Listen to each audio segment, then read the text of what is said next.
Bonjour peuple de Dieu, gloire au Seigneur.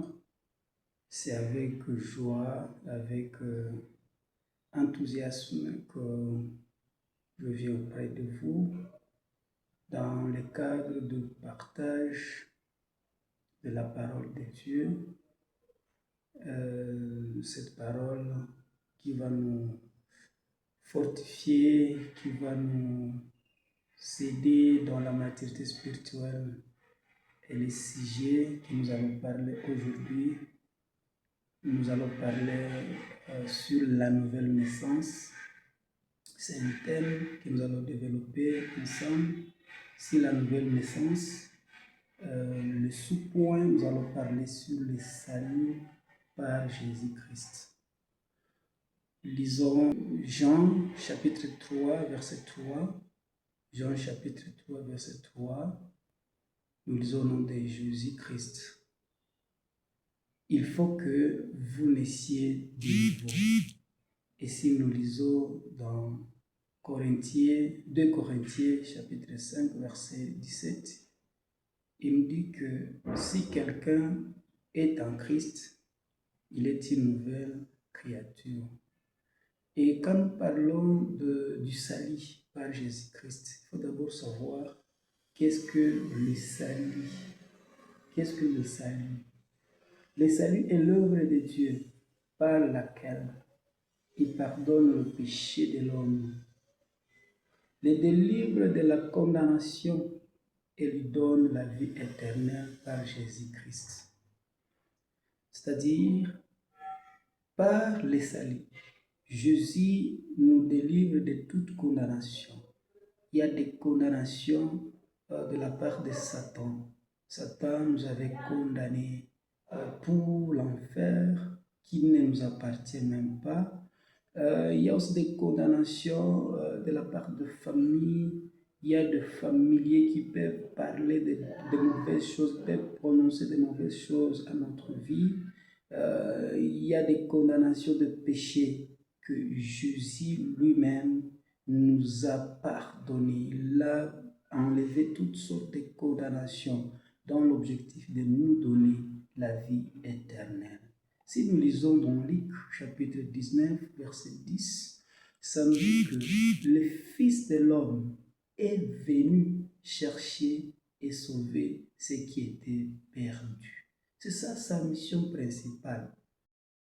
Pourquoi alors l'homme a-t-il besoin du salut? C'est une question qu'on peut se poser. Pourquoi l'homme a-t-il besoin du salut? Dans Romains chapitre 3, verset 3, on dit que car tous ont péché et sont privés de la gloire de Dieu. Tous les hommes sont pécheurs et ont été séparés de la gloire de Dieu. C'est pour cette raison que l'homme a besoin du salut. Si on lit aussi Romains chapitre 6, verset 3, on dit que le salaire du péché, c'est la mort.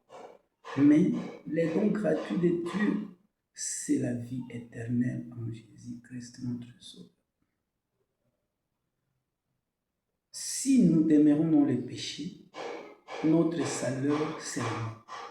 Mais si nous acceptons le salut, la parole de Dieu nous dit que le don gratuit de Dieu, c'est la vie éternelle en Jésus-Christ. Donc, nous allons constater que le péché peut nous apporter la séparation avec Dieu. Le péché peut nous amener dans des condamnations.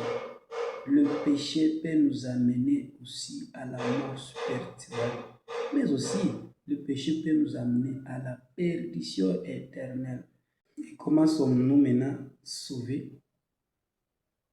La parole nous dit que notre salut est venu par Jésus-Christ. C'est lorsque Jésus lui-même s'est donné. Car Dieu a tant aimé le monde. Il a donné son Fils Jésus, en fait que celui quiconque croit à lui ne périsse point, mais qu'il est la vie éternelle. Il s'est donné à la croix. Il est mort pour nos péchés, mais il est ressuscité pour nous donner la vie éternelle. C'est par sa mort que nous sommes sauvés. C'est par sa mort que nous sommes sauvés. C'est par l'œuvre de la croix que nous sommes sauvés. Nous allons maintenant savoir comment on peut recevoir le salut. Comment on peut recevoir le salut. Nous recevons le salut. Premièrement, c'est par la repentance. Si une fois on se repent de nos péchés, nous reconnaissons que réellement nous sommes pécheurs, nous nous repentons de nos péchés, nous recevons le salut. Deuxièmement, c'est par la foi que nous sommes sauvés. Troisièmement, c'est en confessant Jésus-Christ comme Seigneur et Sauveur de notre vie que nous sommes sauvés.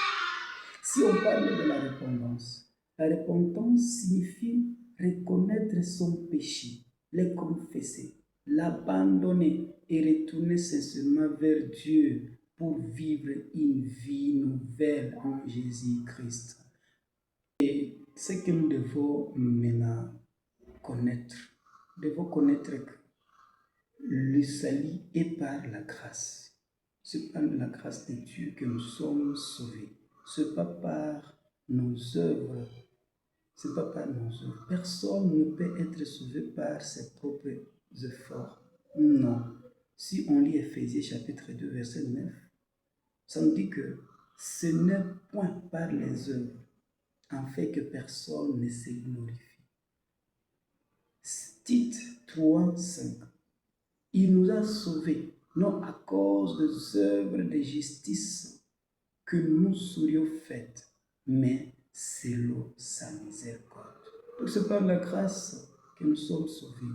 Ce n'est pas parce que nous sommes bons, ce n'est pas parce que nous avons des moyens, ce n'est pas parce que nous avons fait un effort quelconque que nous sommes sauvés, mais nous sommes sauvés par la grâce de Jésus-Christ. Mais il y a des bénéfices quand nous recevons Jésus-Christ comme Sauveur et que nous acceptons l'œuvre de la croix, savoir et accepter et croire que Jésus lui-même, il est notre Sauveur, il y a des bénéfices du salut. Quand une personne reçoit Jésus-Christ, elle est une nouvelle créature. Elle devient enfant de Dieu. Si nous lisons Jean chapitre 1, verset 12, on dit que, mais à tous ceux qui l'ont reçu, à ceux qui croient en son nom, il a donné le pouvoir de devenir enfant de Dieu.